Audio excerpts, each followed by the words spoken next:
Okay students, आज हम France revolution का थर्ड पार्ट स्टार्ट करते हैं। कल हमने पढ़ा था प्रगतिशील क्रांति के रूप में लोगों ने किस तरीके से स्वतंत्रता के लिए, असमानता के लिए फ्रांसीसी क्रांति का रूप लिया था। इतना ही नहीं, मानव अधिकारों की घोषणा, स्वतंत्रता, समानता व बंधुत्व के नारे तथा राष्ट्रीयता की विचारधारा से समस्त विश्व के नारे तथा राष्ट्रीयता की विचारधारा से समस्त विश्व के अवगत कैसे कराया था। विश्व के कई देशों में राजनीति अधिकारों की मांग को लेकर जन आंदोलन होने लगे थे। इटली एवं जर्मनी के एकीकरण की भावना को भी प्रोत्साहन मिला था। धर्म और राजनीति के पृथक्करण का मुद्दा पहली बार इस क्रांति के दौरान ही उठा था। राज्य और राजनीति धर्म से अलग किए गए थे। हमने कल बताया था कि हम आज पढ़ने वाले हैं कि फ्रांस में ही क्रांति क्यों। इसका मतलब है कि सबसे पहले जो स्वतंत्रता के लिए संघर्ष किया था वो पहले फ्रांस में ही क्यों हुआ था। विश्व इतिहास में फ्रांस की राज्य क्रांति को विशिष्ट महत्व प्राप्त है। यह मानव इतिहास की एक महत्वपूर्ण घटना मानी जाती है। इसमें न केवल फ्रांस बल्कि यूरोप के जनजीवन में अमूल्य परिवर्तन ला दिए गए और इसमें सदियों से चली सामंती व्यवस्था को भी नष्ट कर आधुनिकता और लोकतांत्रिकता व्यवस्था का भी मार्ग प्रशस्त किया गया। राजतंत्र की निरंकुशता और समाप्त हो गई और लोकतांत्रिक वातावरण में लोगों ने चैन की सांस ली। इस समय हमारे सामने यह प्रश्न उठता है कि 1789 में ही क्रांति का सूत्रपात अन्य यूरोप देशों में न होकर पहले फ्रांस में ही क्यों था। 18वीं शताब्दी के यूरोप राष्ट्रों का अध्ययन करने से ये पता चलता है कि उस समय फ्रांस की जो स्थिति थी उससे भी बदतर अन्य यूरोप राष्ट्रों की भी थी। निरंकुश राजतंत्र, सुविधा युक्त वर्ग और करों के असहनीय भार से दबा हुआ था। साधारण वर्ग प्राय सभी यूरोप देशों में मौजूद थे। कुछ राज्यों की स्थिति तो फ्रांस से भी अधिक खराब थी। ऑस्ट्रिया, रूस फ्रांस से भी अधिक विकसित देश थे। फ्रांसीसी कृषक मतलब किसानों अन्य यूरोप राष्ट्रों की अपेक्षा खुशहाल थे। साधारण वर्ग की स्थिति अन्य यूरोप राज्यों में और भी खराब थी। फिर भी क्रांति इन देशों में न होकर पहले फ्रांस में ही हुई। इसका प्रमुख कारण यह है कि फ्रांस के लोग अपनी स्थिति के प्रति ज़्यादा जागरूक थे। क्रांति के लिए यह कोई आवश्यक शर्त नहीं थी कि इसका विस्फोट उसी देश में हो जहाँ के लोग अत्याचार, अनाचार और शोषण के शिकार हैं। फ्रांसीसी सामंतों का बदला हुआ स्वरूप और किसानों की उन्नत अवस्था। फ्रांसीसी किसानों की उन्नत अवस्था और सामंतवाद का बदला हुआ स्वरूप ऐसा कारण था जिसके चलते फ्रांस में सबसे पहले राज्य क्रांति हुई।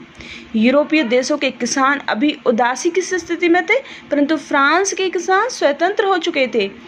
उनके पास अपनी जमीन, अपना मकान, इतनी सुविधा के बावजूद समांत कर एवं समांत सेवाओं का अंत नहीं हुआ था। उन्हें अपनी आमदनी का बहुत बड़ा हिस्सा समांत कर के रूप में चुकाना पड़ता था और फिर भी उसकी स्थिति अच्छी थी। वे पैसे बचा के कुछ न कुछ ज़मीन खरीद लिया करते थे। ज़मीन खरीदने की भूख निरंतर बढ़ती रहती है लोगों में।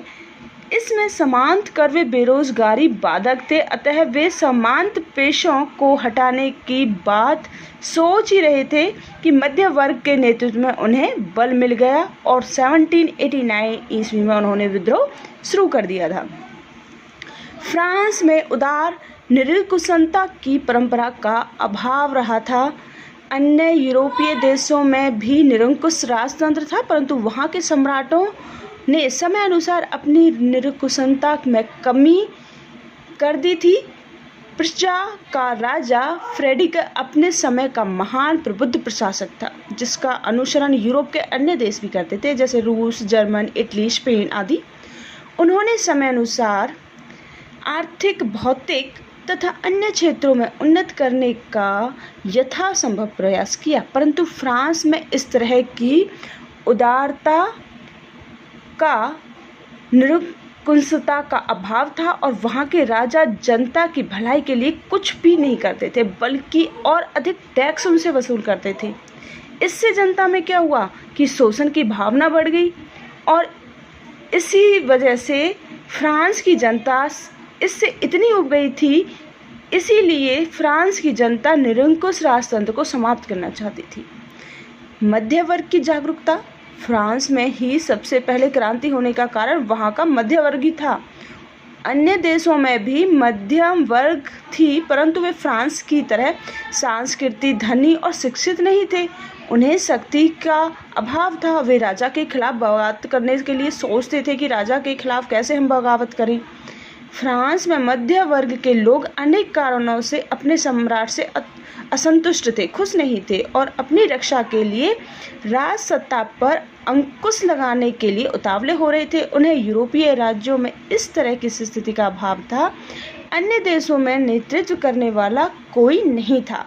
फ्रांस में जागरूक मध्यम वर्ग तैयार था, अतः सर्वप्रथम फ्रांस में ही क्रांति हुई थी। राजनीतिक सहभागिता का अभाव, इंग्लैंड में जब मध्य वर्ग में जागरूकता आई तो इसे देश की राजनीति में भाग लेने का अवसर दिया गया था, परंतु फ्रांस के साथ ऐसी बात नहीं थी। फ्रांस का मध्य वर्ग अपने सम्राट से काफ़ी असंतुष्ट था। उनकी अपेक्षा की जाती है कि शिक्षित होने के बावजूद भी उन्हें कुलीनों की तरह क्यों रखा जाता है, उन्हें फ्रांस की राजनीति में भाग लेने का अवसर क्यों नहीं मिलता। इसलिए उन्होंने क्रांति का नारा बुलंद कर दिया था। अयोग्य राजा तथा प्रशासन में भ्रष्टाचार, फ्रांस की राजनीतिक व्यवस्था केंद्रीकृत थी, लेकिन राजा अयोग्य थे। प्रशासन में भ्रष्टाचार का बोलबाला था। यूरोप के अन्य देशों में निरंकुश शासन था, परंतु राजा योग्य थे और शासन पर उनका पूर्ण नियंत्रण था। फ्रांस का मध्य वर्ग इस प्रशासनिक भ्रष्टाचार को महसूस कर रहा था, इसलिए उन्होंने सबसे पहले विद्रोह किया था। राष्ट्रीय भावना का उदय कैसे होता है? इस समय यूरोप में तेजी से राष्ट्रीय भावना का उदय होने लगा और संपूर्ण यूरोप में फ्रांस ही एक ऐसा देश था जहां एक राष्ट्रीय भावना का पूर्णतः अभाव था। इसके चलते ही सर्वप्रथम फ्रांस में ही क्रांति हुई थी।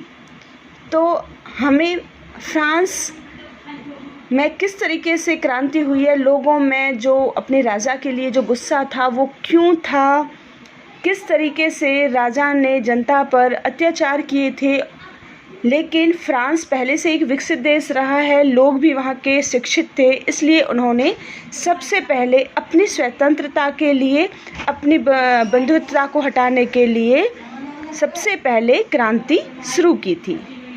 अब आपका चैप्टर फिनिश हो चुका है। आपको इसमें से एक्स्ट्रा क्वेश्चंस फाइंड आउट करने हैं और कल आपको इसके क्वेश्चंस मुझे सेंड करने हैं। ओके बच्चों।